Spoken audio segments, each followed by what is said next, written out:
Key points చాలా important key point. ఏంటి sir ఆ ఇంపార్టెంట్ అంటే నేనేమన్నాను సార్, పి అయినా A1 అయినా A2 అయినా A3 అయినా వరుసగా ఉన్న వాల్యూలన్నీ కూడా గుణశ్రేణిలో ఉంటాయి అని అన్నా. ఈ రెండిటి మధ్య ఉన్న దాన్ని స్కేలింగ్ ఫ్యాక్టర్ ఎక్స్ అనుకుంటున్నాను. ఎక్స్ అంటే ఏంటి సార్, 1+r%. ఎక్స్ అంటే ఏంటి, 1+r%. అంతే కదా సార్, మనకు 10% మీద మనకు ఎంత వచ్చింది, 1+10% వచ్చింది.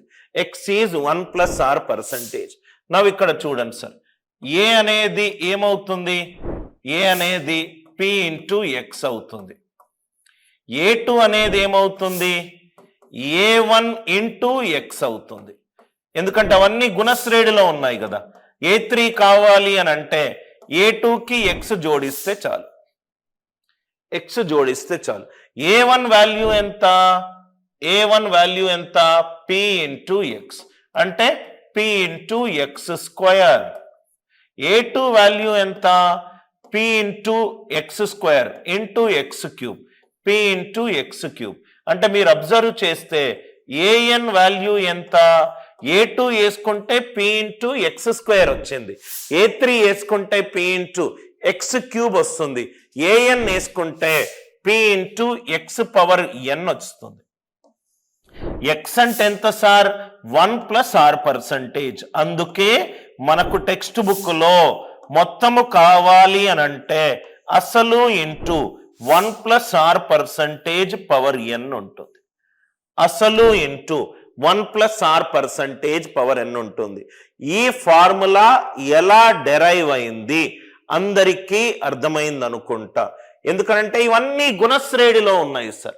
గుణశ్రేణిలో ఉంటే ఏమన్నంటే p ఇంటూ ఎక్స్ అంతే సార్. గుణశ్రేణిలో నాకు ఈ వాల్యూ కావాలంటే ప్రీవియస్ వాల్యూ ఇంటూ నిష్పత్తి.